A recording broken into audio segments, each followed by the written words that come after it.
We go in a little different direction in this week's video cast. I got a chance to interview Dave Snuggerud, who's one of the owners and teachers at the Breakaway Academy. So we obviously talked a little bit about the Breakaway Academy, but it was a great session. I got to sit down with Dave. In fact, we lost about the last 5 minutes of video where we talked a little squirt hockey, squirtacular, his coaching over at Chaska High School. But for the most part, we got all of the video in. We got a chance to talk about his career, talk about the school, the importance of him getting a degree in his life.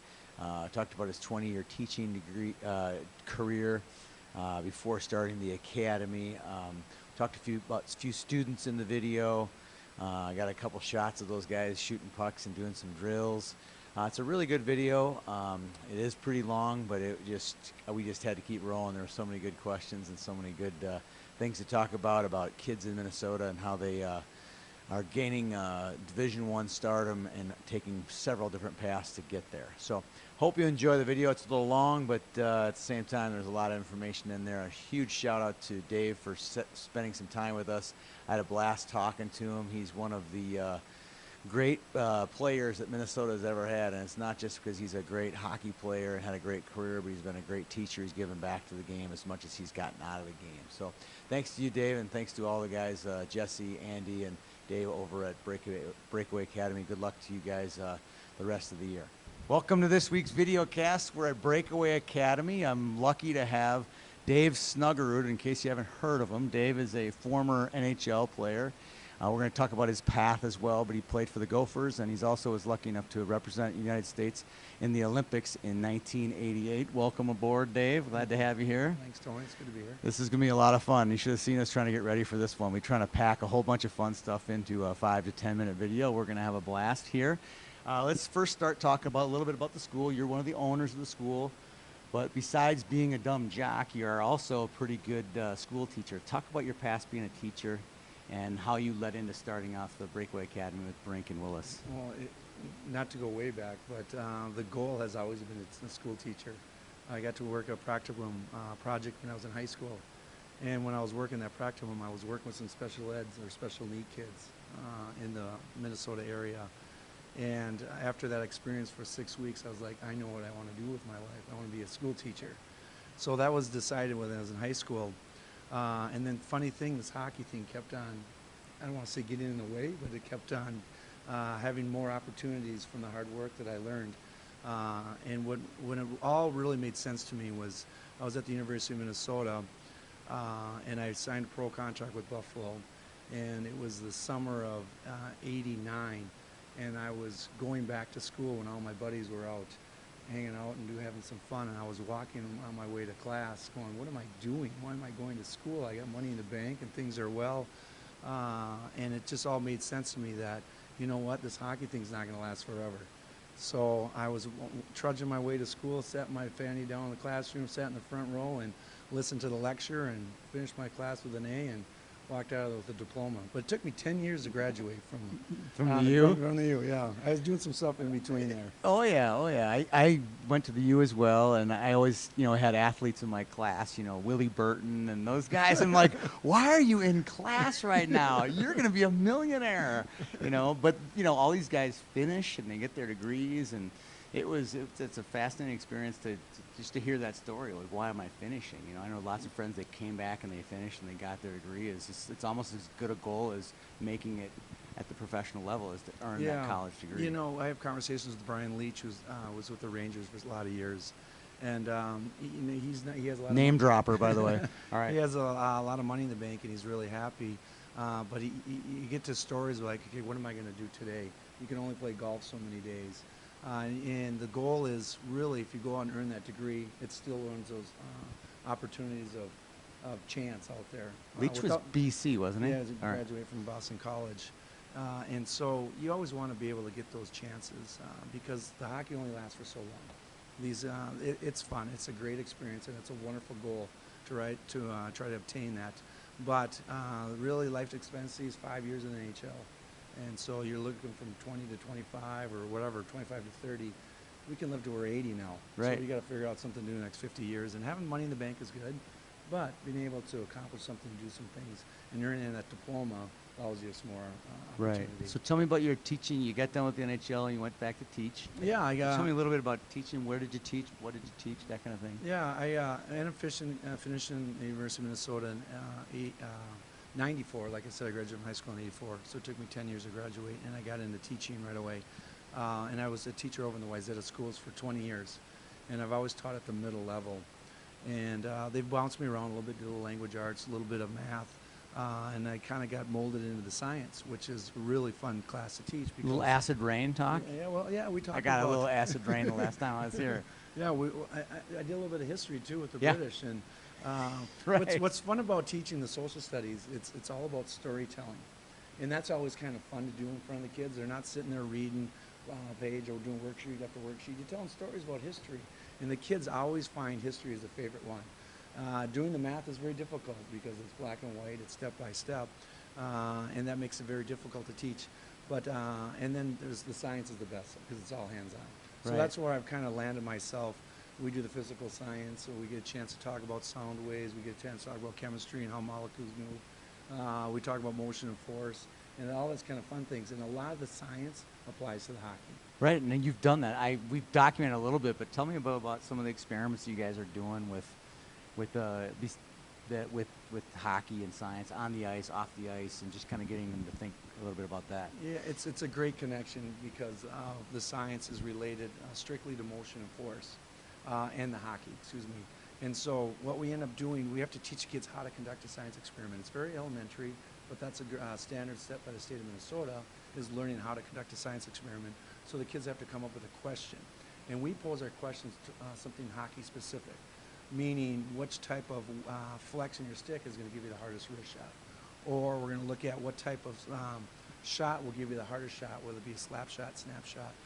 Which type of body position with your edges into the ice is giving you the most force applied. And the more force applied, the faster you're going to go.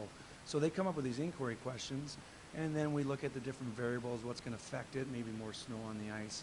And the kids take into account the different types of variables, and they look at all those things, and then they conduct a science experiment, and then they report it.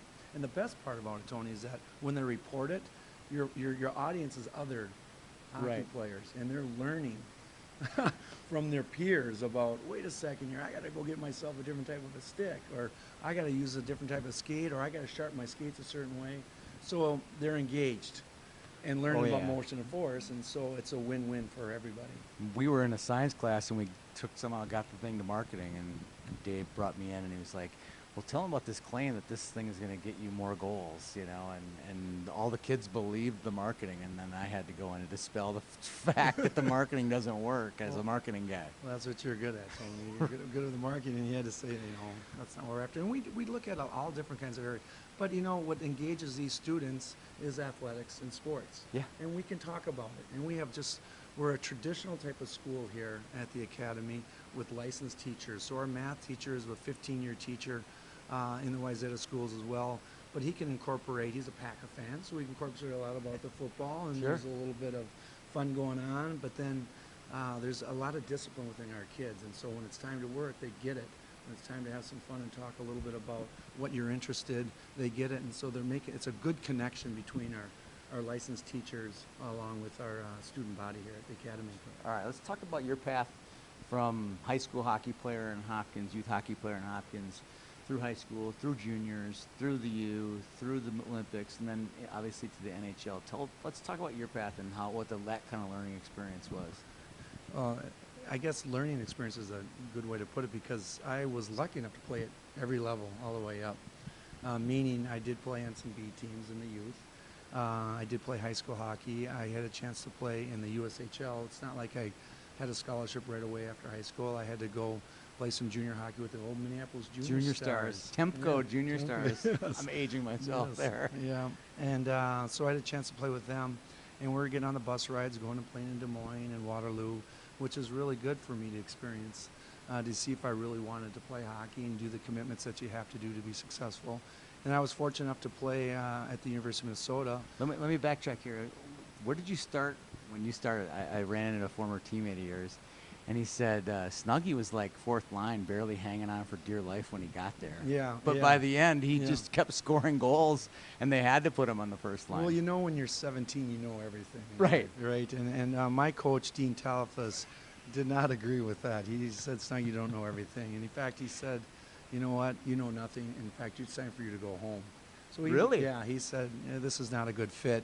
And so I had to have a good conversation with my folks, who were very supportive. And more importantly, they said, "Hey, you got to look to yourself. What do you want to do?" So I had to put the tail between my legs and go back to Coach Talifas and say, "I really want to play."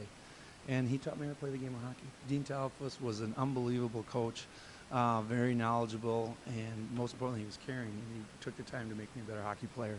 And what he taught me was how to play in the defensive zone.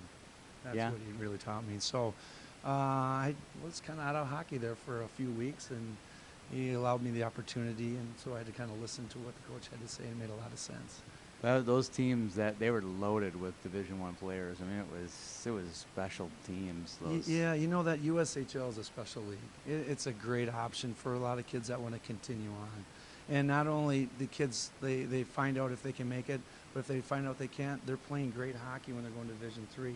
That Division III, St. John, St. Thomas, Hamlin, that's an unbelievable league now. Oh yeah, now Yeah, it's nothing yes. like when we were kids. No. I could have played Division III, and that just tell you how bad it was. Now it's lights out. That's a lights out league. Yes, and it's great hockey. So then I ended up going to the University of Minnesota, but again, I didn't play right away. They had a JV team at Yep. the time. Yep. So I was playing JV hockey with them for half the year, and then unfortunately one of the players got hurt, and so I got an opportunity to play, and I got a chance to go out to Lowell. Yep. That was my first game. It was a road trip out east, and then I got out there the very first shift, and I ended up passing to Dave Granis, who was my centerman. He shot and he scored. I thought, this is easy. Yeah. These Very guys. first shift. Yeah. Well, it really wasn't that easy, but so it was really a really good experience. So I want to get to some other stuff here, but I want to shed a little light on the Olympics that are coming up this year, and you got a chance to play in the Olympics. Give me one great memory of playing in the Olympics, whether it be the opening ceremonies or the games or the teammates. What would be one that just stands out Well, to you? if we would have won, I would have said win, but we didn't win. Yeah. So I got to use a more Yeah. warm and fuzzy answer. Right. That's right. And that is just the experience of all the athletes. You know, one thing I did learn when I was there, and I don't know if that started to transform in my own mind when I was there, but how they eat. These athletes were so nutritious. And that's where I really, during the Olympics, you have all this food, and it was fantastic spreads, but you'd watch these athletes, how particular they were.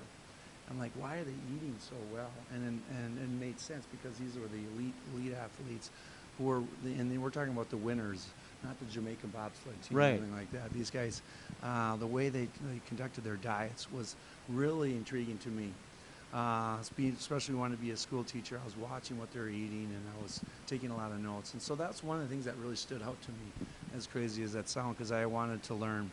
But then the whole Olympics itself, that experience, and like I said, I don't want to give you the warm, fuzzy answer. It's really cool. I can imagine. It's really cool because everybody's there and they're celebrating. They're celebrating the world of sports and having it in the wintertime, and everybody's outside, whether it was 20 below or it was 20 above. They're out there having a good time and enjoying themselves. And to see that celebration of the world doing these things really is a neat experience. And that continues on, even though if they're NHL players or Doesn't if it's matter. amateur, it doesn't Still matter. a celebration of their all the hard work too. Yep. Think about it that way. Yes. All right, let's move on and talk a little bit about. You've had a lot of visitors here. I know the two Olympians, you had 80 Olympians. Christian and Ramsey came and spoke. You had Tom Chorske come and speak. Let's skip by those two really quick. Just skip over those two has-beens, those three has-beens. And let's talk about the young kids that just came in and talked. You had Kloos and Foshing and Jake Bischoff. And Jake Bischoff. Tell us Yeah. a little bit about that visit. I Yeah. bet that was great for the kids. You'd say the old timers. Yeah, the old timers. Andy Brink was one of our coaches and teachers here at the academy. Loves to hear the stories of Davey Christian. Oh, I but the believe young it. kids are like, wait a Who's second. Dave Christian? I know. Or better yet, Christian Brothers. Like, what's that? And you and I, Yes. that's all we Yeah, I had was know. Christian Brothers stuff. Yes, and we looked up to those guys, and But so we decided maybe take a little younger route here, so these kids who we can relate to. And we had the 3 Gopher players come in, and we just did a round table. We're at 30 students here at the academy, and with the small class sizes, we broke up the classes into 2 groups, and then they just sat down at a round table. We have the kids research the people that come in and talk, and so they sound knowledgeable. So we do it more of like an interview. So rather than saying how many goals, or did David Christian, how many goals he scored in the 19 Olympics, they can be more specific and say, well, I saw in the Russian game, Right. yeah, you guys were down by a couple goals. Where were you on the ice when Mike Aruzzi scored? And it's always fun to see the guys that we're interviewing. They're like, No one's ever asked me that. yeah, it's Yeah. an intelligent question. And so we have them do some research on it, and they came up with some great questions. And one of the kids' questions was, I noticed, and he asked all 3 of them, Jake, Hudson, and Justin, that you 3 took different paths to Going back obtain- to our past with Yes. the juniors. Yes. Yeah. And all 3 of those guys, if I got it right, all have different paths. You're exactly right, Tony. And Yeah. Andy and I were, and Jesse were going, that's a great question. And so they all have 3 different answers. You know, one, Jake Bischoff came right from high school, went to the University of Minnesota, and the reason why, he said he really loved baseball. The That's chance to play awesome. baseball, yeah. He had a chance to. He was a catcher, wasn't he? He was a catcher, and very good catcher in high school. And then Justin says, well, I really wanted to go to the U right after high school, but it's best for me to go play in the USHL. He was too small, probably. Yeah. And probably his body wasn't mature enough. Yeah, and that's what he said. He wanted to be able to get some experience of the bigger size and playing on a bigger schedule. And then Hudson Fasching went to Ann Arbor. Yeah, how did he turn that down? Yeah, well, yeah. But it was really difficult because then it was difficult for him, and I'm going to share the story of all 3 of these guys. I don't want to talk for them, but they were so humble. You know, Hudson really is tight with his family. Yeah, oh yeah. And so His he talked about. family's pretty well documented with his 2 siblings Yep. that are very sick. And so it made a very difficult decision for him to make, but he just kind of talked about how he did the pros and cons and went through it. And our kids were like, their eyes were this the whole time. So it was very exciting. And then we talked about Justin Cluse, 109 points his senior year at Lakeville South. That's out of 36 games. Yeah. And one of the kids said, you know, I'm not asking how many goals you scored, but you did have 109 points only in 35 games. You know, what did you have to do to achieve that? Justin Cluse says, oh, I had really good line mates. Line mates. Guys who could score. And then, Justin, I see the first game of the state tournament, you guys beat Duluth East. What was that like? He says Duluth East was a really good team. We were really lucky to be able to beat them. Yeah, But that was a great game. response, I yeah. remember that. I was happy first because Lakeville just gets beat up. They never win. They never win. To Yeah. finally see a Lakeville team, kind of a Section 1 team, come out and win one, I was kind of cheering for it. Yes. So, and then Jake was just, you know, he wanted to play baseball. And he tells these kids, you know what, you have to do the things that you want to do. It's not about what everybody else wants to do. It's about what you want to do. Right. And you got to live your dreams. And then I'm thinking, well, wait a second, I kind of live vicariously through my kids' You eyes. do? I don't at all. So, you know, I go watch my kids play, and I live vicariously through them. I ain't lie through any of that stuff. But hearing Jake say that, it was like, yeah, that's pretty cool. And so to have those 3 there, having a small round table, great experience for our kids at the academy to hear. Yeah. And then they all did talk about earning their degree.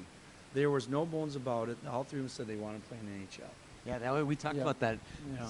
Tell them what you Yeah. when they said, you know, talk about Foshing, just like blatantly told you, my goal is. Yeah, my goal, he says, my goal is to play in the NHL. And I'm not hiding it, because sometimes we hide these goals and try to be humble about it. But he said, you know what, and I'm going to learn how to get to the NHL by earning my degree and by getting better on the hockey rink.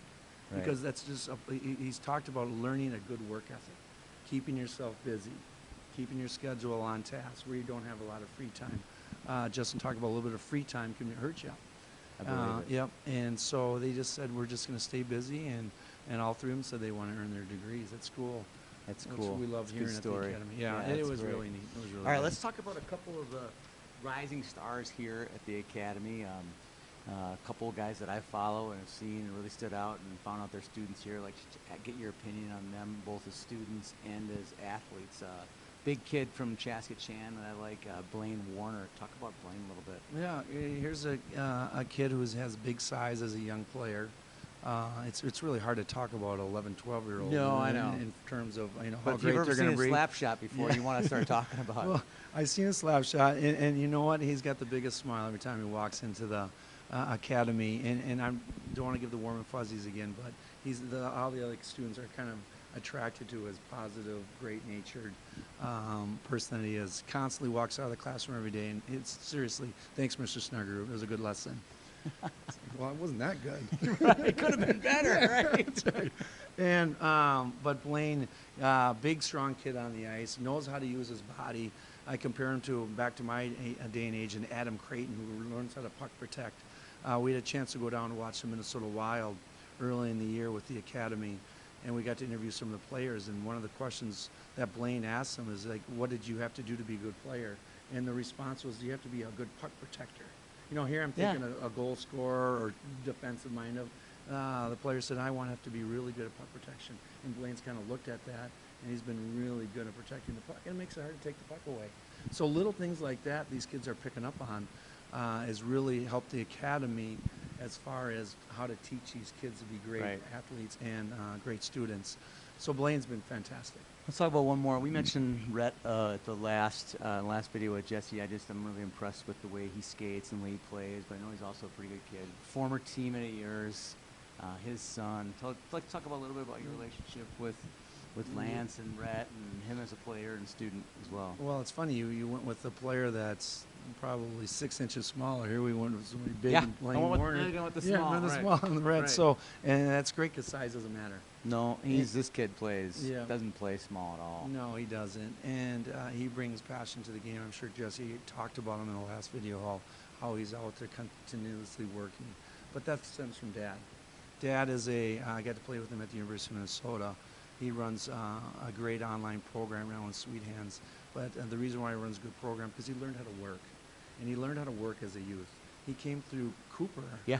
Oh, yeah. They were good, though. Yeah, they were good. But Armstrong was their rival. Right. They had the Richard brothers. And so they're always button heads with them back in the early 80s, mid 80s. But Lance was an unbelievable NHL player just because of work ethic. He'll be the first one to admit he wasn't the most highly skilled player. It's so funny. His two kids are really highly skilled, isn't that? Yeah. No offense, Lance. It comes from Lisa as well. Must be because he was the bone crusher. That's what I was. Yeah. I would tell my friends to come again. Okay, look at number 6 out there tonight. He's gonna crush someone on another team, and I didn't, not illegally or not cheap. He would always put the cleanest checks. Yeah, on and guys. Lance would do it early in the game. And that cleared his way a lot to be able to get the puck up the ice because nobody wanted to come down his side anymore. Right. After they picked up on that. And Lance was a tough kid. And so Rhett's picking up those same characteristics. Not the toughness, but he's mentally tough. Even though you're small, he'll go right back in there. And he'll go right back in there. It doesn't matter what the size of the pile is. He goes right in there. He's very competitive. Hey, we talked to him as a hockey player. Let's talk to him about as a kid. What's he like in the classroom? That's to me, we can make hockey players. Any group of people can make good hockey players, but I think one of the benefits of your academy is, producing good young men. Let's talk about Rhett as a kid in the school. Yeah, I have to scratch my head because I know it's not rocket science. It's when you learn how to work on the rink, that carries right over to the classroom. And Rhett he works very hard in the classroom. And what I mean by that is that he takes the time to ask the questions. He will say, wait a second, Mr. Snuggerud, can you tell me a little bit about the cell? He doesn't say it in that type of tone, but he says, I want to know the answers. So because I got to take the time to study. So one of the things we do at the academy is we teach the kids how to study. Well, Rhett's a good model for it because he'll take the time to do it. And we talk about 10 minutes a night of studying for 10 nights rather than just an hour the night before. Right.